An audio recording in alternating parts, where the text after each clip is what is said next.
From the American Forces Network Europe, this is Primetime Europe. I'm Airman First Class Jared Rand, and this is your Primetime Europe Report. When you first arrived in Europe, you might have gotten excited about the possibility of traveling foreign lands. Maybe you considered how you'll get there, via the famous German Autobahn, perhaps. Before you actually get behind the wheel, you need to know a thing or two about the rules of the road. I mean, have you ever experienced a traffic circle? Of course, road signs and traffic laws are much different over here, but regardless of which part of the world you're in, there are some similarities.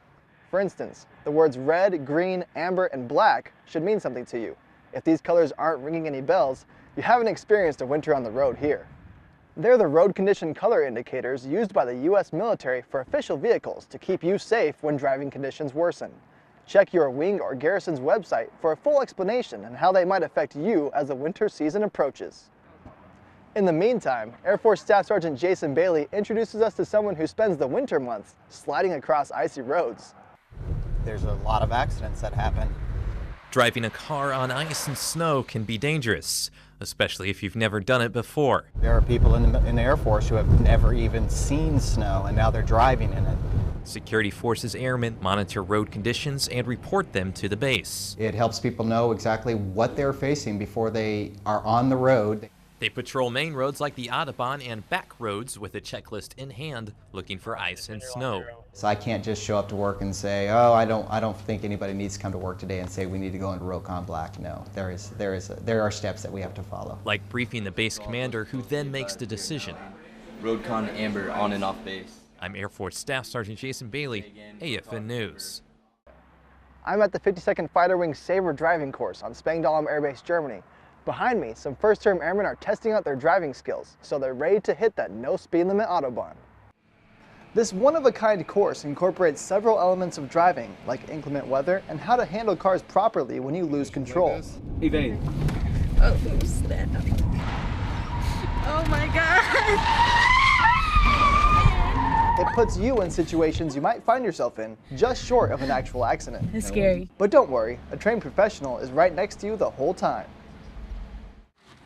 These professionals also go through advanced training in Koblenz, Germany. A group of driving safety course instructors and unit safety representatives from Spangdahlem put a few miles on their cars, but didn't seem to be getting anywhere.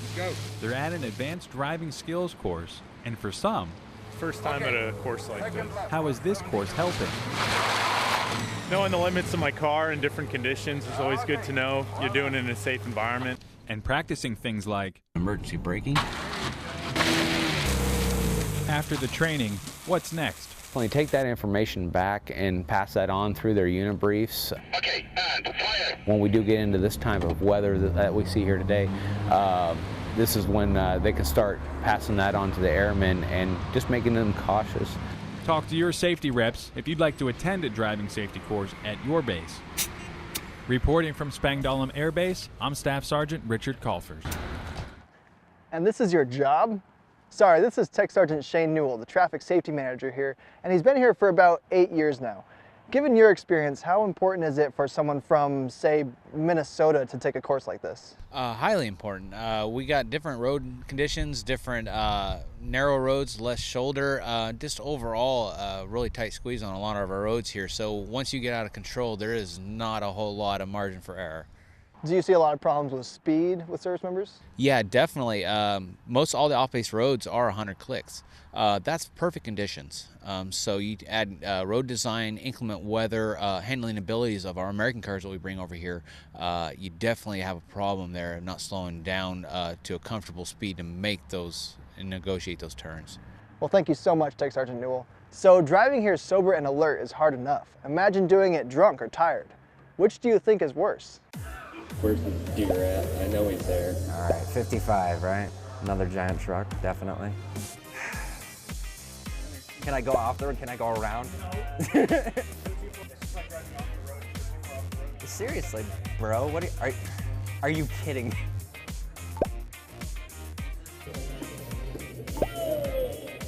Oh, this one, yeah. Endangered All right, go ahead and take your phone out and try to text. No! Okay, how? What do you mean how? What was I supposed to do? No. All right, give me a second. Don't do anything. I don't use brakes in real life. What we're looking for on here, the more driving infractions they have, leaving the roadway, speeding, and then of course their reaction time. Their reaction time is going to get worse the more BAC that they have is what we're expecting to see. I think a lot of people think that it's not going to happen to them, or I'm too smart for this, or I would never do this, or I know better. Okay, I'm 40 years old. I have a lot of experience, including in drinking. I did my share of drinking when I was younger. I was lucky and didn't make any of the big mistakes, but I do refer to it as luck because there were times when I was inebriated enough to where I could have easily made a bad choice. And I think that people coming out and participating and seeing the actual impact and the actual effect, and I have a lot of people that know me, and they'll say, hey, that's Sergeant Sims, and they'll see me going a little bit off of one beer. They'll be like, thinking to myself, now I'm hoping they think to themselves, maybe I need to make better choices because it has a lot of an impact. Because everybody says, well, it's just one beer. Well, this one beer has had an effect. I'm sorry, baby. All right. The differences between the people just one beer. I mean, just watching how they weave and their reaction times and the amount of infractions that they've had and all of that stuff. So we've already seen, the initial of it. So we're about to start getting our fatigue guys up here and seeing what their reaction times are, seeing how they've progressively gotten worse, as time goes on. You are impaired when you drive, when you're tired. It's just the way it is. It's harder to focus on objects, especially if there's not a lot of light. A bit tired, trying to concentrate. Still sleepy. I do feel more tired than I was during the day though, because there's over 18 hours. I'm not sure what time it is now, so I don't.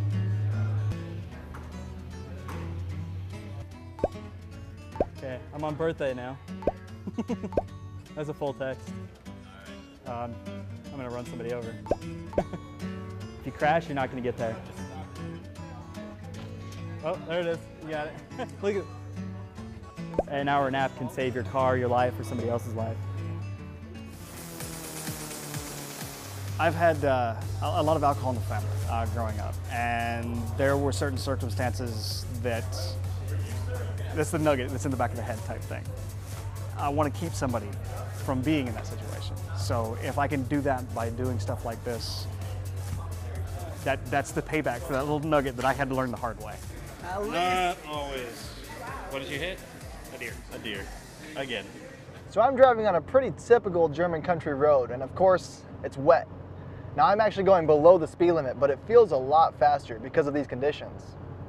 Recently, a Spangdahlem Airman found out what can happen if you go just a little bit too fast. Went around and I was like, oh, this is comfortable speed. Hit the turn, like the first turn going around, and I noticed it was like a little shaky, so I was like, oh, let me slow down. So I went to neutral, started pumping my brakes, and then I guess I didn't slow down fast enough, and I hit the next turn, and I started like losing traction, so I started sliding. I started going to oncoming lane, and next thing I knew, I look up and I see a car coming at me. I didn't think I was gonna hit him, honestly. Everyone told me when I was in the hospital, like, you're lucky to be alive, and I didn't really understand that at first. And then I saw my car, I was like, yeah, maybe I am. I'm really happy that no one was severely hurt. Just because there's a speed limit, that's the speed limit, doesn't mean you don't have to go as fast as that says. You can always go slower. 2/3 of all U.S. service members' deaths are the result of traffic accidents. That's according to the Center for Disease Control and Prevention. Bottom line, slow down.